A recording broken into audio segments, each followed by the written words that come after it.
सेनानियों ने जिस सपने को, संकल्प को लेकर के वो बलिदान दिए थे, उस सपने को पूरा करने का अब समय आ गया है।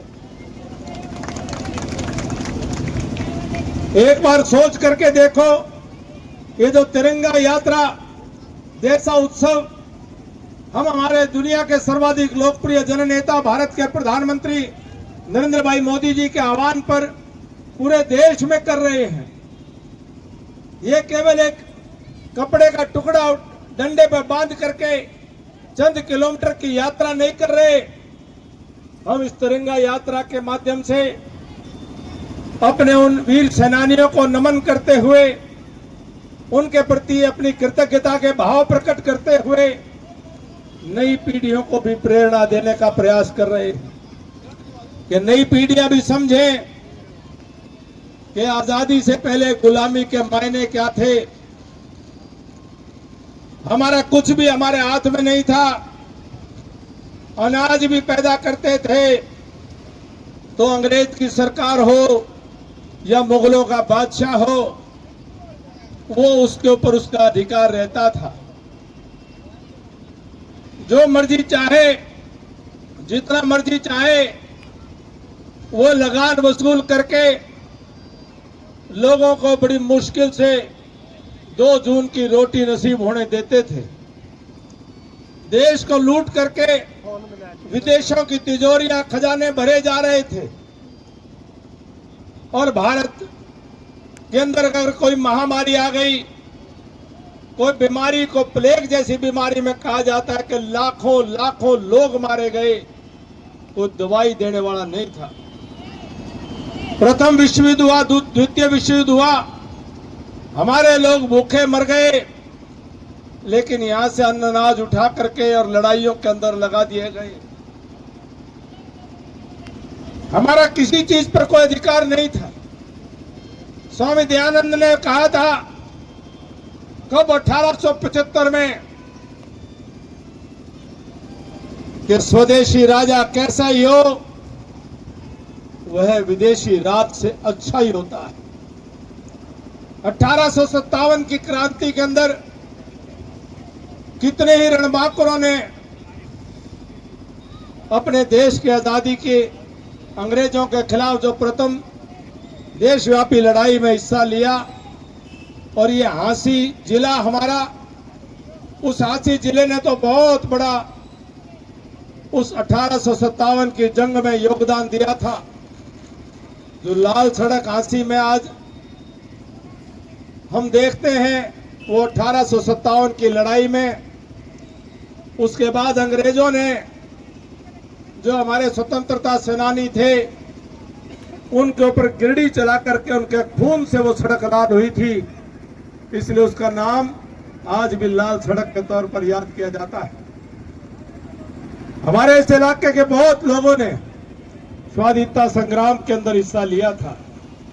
आज इस तिरंगा यात्रा के माध्यम से हम अपने उन दिनों को भी याद करते हैं कि देश में फिर से गुलाम नहीं होने देंगे, और देश की गुलामी का मुख्य कारण लगभग 1000 साल विदेशी आक्रांता यहां करके राज करके हमें लूट करके चले गए।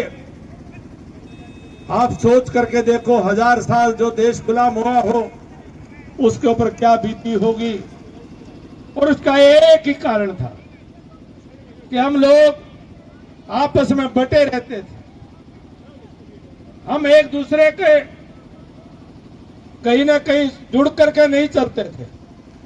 कभी हम राज्य रजवाड़ों में बट गए, कभी हम इलाकों में बट गए, कभी हम मजहब में बट गए, कभी हम जात पात में बट गए, कभी ऊंच नीच में बट गए। और हमने सोचा जब विदेश से आक्रमणकारी आते थे कि हमारी लड़ाई तो नहीं है, ये तो राजा लड़ लेगा, ये तो फलानी बिरादरी का राजा है, वह लड़ लेंगे, ये हमारी लड़ाई नहीं है, और इस देश को गुलाम कर दिया। आज फिर राष्ट्र विरोधी ताकतें ये सोशल मीडिया, डिजिटल मीडिया का इस्तेमाल करके दुनिया के दूसरे देशों के माध्यम से मैं किसी देश का नाम नहीं लेना चाहता। दूसरे देशों में बैठ करके हमारे इन नामों की आईडी बना करके, चेहरे लगा करके और समाज को बांटने के लिए, समाज में आग लगाने के लिए, एक जाति को दूसरी जाति से बढ़ाने के लिए आज भी वो षड्यंत्र चल रहे हैं और हम उस षड्यंत्र का हिस्सा बन जाते हैं। एक कोई मेरे गांव को, मेरे बिरादरी को, मेरे भाईचारे को, मेरे परिवार को कोई छोटी सी बात कह दे तो मैं छुई मुई हो गया हूं। मैं तुरंत उसके खिलाफ रिएक्शन देता हूं, उसके खिलाफ मैं पोस्ट डालता हूं, लड़ाई लड़ने लग जाता हूं और आपस में लड़ाइयां चल पड़ती हैं। ये देख करके देश के दुश्मन बड़े खुश होते हैं कि भारत को फिर से बांटने का काम चल रहा है। मेरी आपसे तिरंगा यात्रा के माध्यम से निवेदन है कि जहां भी कोई जात पात का जहर घोलने की कोशिश करे, जहां भी कोई आपस में हमें लड़ाने की कोशिश करे, चाहे कोई कितना ही बड़ा आदमी हो, उसका विरोध करो, उसका तिरस्कार करो, उसको बिल्कुल उसको सामने उसके मुंह पर कह दो कि जात पात का जहर मत फैलाओ, ये हिंदुस्तान को दोबारा गुलामी के रास्ते पर मत लेकर के जाओ। हम सबको एक मुट्ठी की तरह से मजबूत होकर के और पूरे अपनी भारत माता के बच्चे हैं, हम एक तिरंगे के नीचे हैं। ये तिरंगा हमारी आन बान और शान है, ये तिरंगा भारत की पहचान है। इस तिरंगे को लेकर के देश की सीमाओं के ऊपर हमारे बेटे भाई, हमारी बेटियां भी अब वह हवाई मार्ग से एयरफोर्स में हो, वह आर्मी में हो, थल सेना में, बड़ी बड़ी ऊंची बर्फीली पहाड़ियों में, तपते रेगिस्तान में, खतरनाक जंगलों में, वो तिरंगा लेकर के वो देश के लिए लड़ने और मरने के लिए तैयार रहते हैं।